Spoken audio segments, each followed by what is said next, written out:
Welcome to the final day of 9 days till the Mighty Nein, which means we only have 1 day left. We talked about the crew of the Mighty Nein in our past episodes. We also talked about NPCs we are excited to be seeing this season, as well as the voice cast with NPCs we don't know who they're playing. But today, we're going to talk about kind of the Mighty Nein as a show overall. We're going to talk about when it's set. We're going to talk about how it's different from Legend of Vox Machina. And we're going to talk about where it's set, because it's a completely different part of Exandria than what we've seen in the Legend of Vox Machina.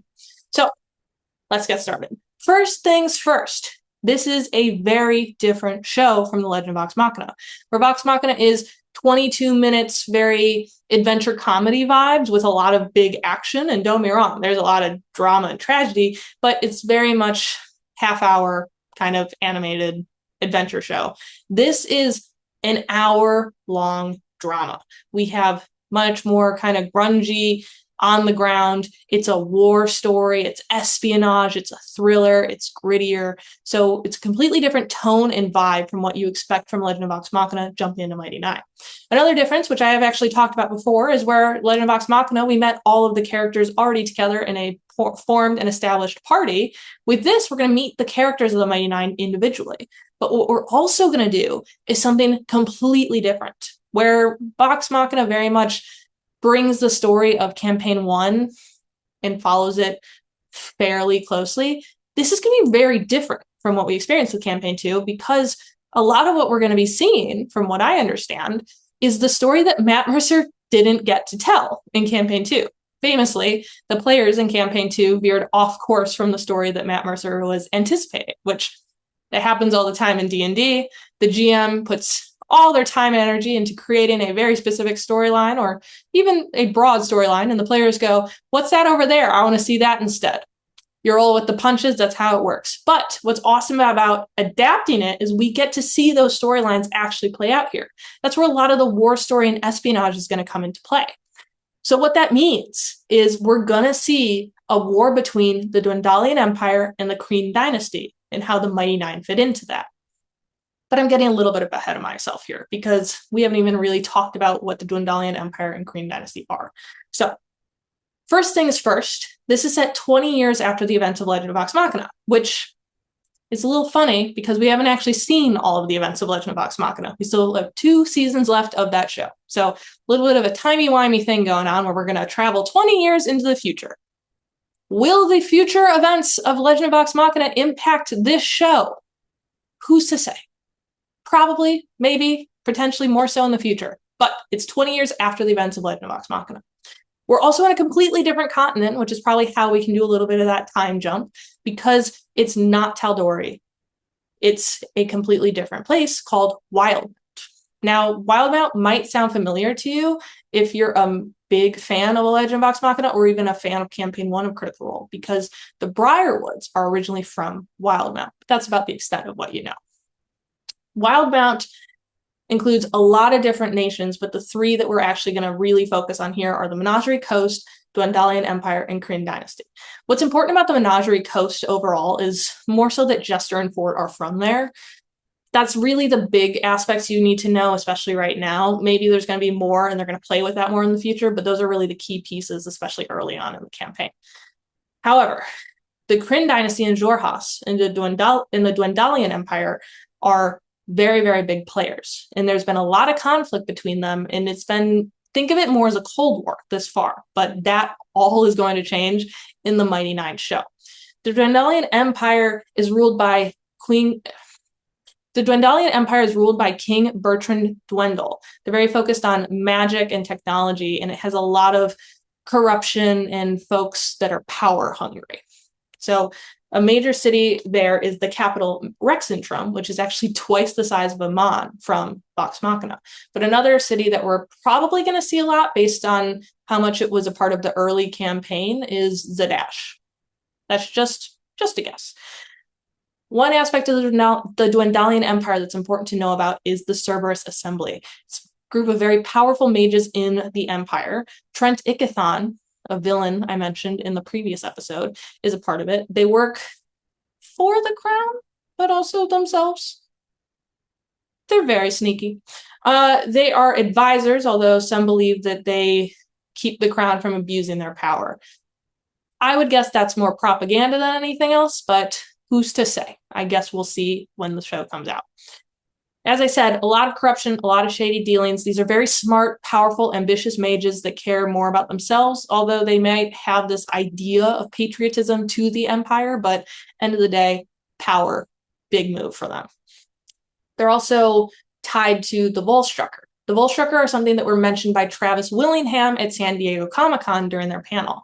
I don't want to get too far into it, but they're very scary wizard assassins. That's about the most you're getting from me today. Scary wizard assassins. Why? Why?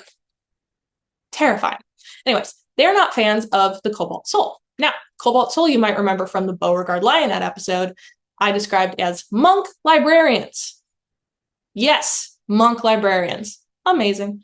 Anyways, they're separate from the Empire and Dynasty, and they're actually all over Exandria. They're in Tal'Dorei, Andaman, Marquette, everywhere.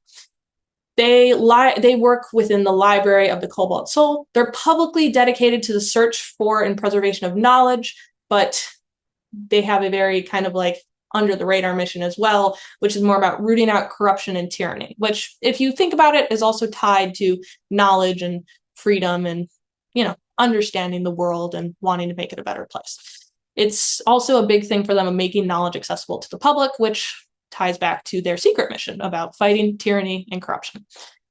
Interestingly, for larger Critical Role fans, the Cobalt Soul seems to be tied to the EXU Calamity series and the EXU Divergent series in their creation. If you want to know more about that, I'm happy to talk about it down the line, or honestly, check out both series. They're fantastic. They're very smart, talented fighters. Lots of them are monks, but they also recruit wizards and rogues across the gambit because they are, to a degree, they are kind of the independent force trying to stop evil among Exandria, which will likely be a troublesome plot point given war is coming. Now, the opposite side of the Dwendalian Empire is the Kryn Dynasty, which I did talk about a little bit in the previous episode with Essek and the Bright Queen. The Bright Queen being the ruler of the Kryn Dynasty in Xhorhas. Xhorhas was devastated by the events of the Calamity, and the land kind of reflects that. So that's a little bit of information that's important to how it looks different than the Dwendalian Empire. They're a very, very different religion and understanding of the world at large than pretty much any other group or nation in Exandria that we've ever seen before. They don't follow the gods in the same way that we often see. Instead, they are connected to the Luxon beacon. The Luxon beacon is something tied to Dunamancy, which is also the magic that is an important part of their society. And it's a magic that was created by Matthew Mercer. Now, what's cool about Dunamancy is it's based on potential and probability. So it's tied to things like gravity and time and fate. I don't want to get too into the nitty gritty, but what I'm really excited about here is how we're going to see that play out on screen compared to other magics, because I wouldn't be surprised if Matthew Mercer was a really big part of figuring out the visuals of Dunamancy, since he's the one who actually created it. Now, another aspect of the Kryn Dynasty is their religion includes different creation myth, and with it, reincarnation is a really big part of their story. So that's going to be very fun to see, and it's tied to the beacon. And we know from the trailers that the beacon is kind of at the heart of this conflict. It seems like the beacon is something that the Dwendalian Empire is very interested in, and the Kryn Dynasty wants to keep for themselves, not because they don't think other people should have magic, but more so it's a big part of their religion and their society, and they don't want it to be abused and used for bad. So, as I said earlier, this is very much a drama espionage thriller. There's been a lot of conversations where the cast has talked about this is, in a lot of ways, kind of the hour-long drama that happens to be animated, where Vox Machina is an animated series.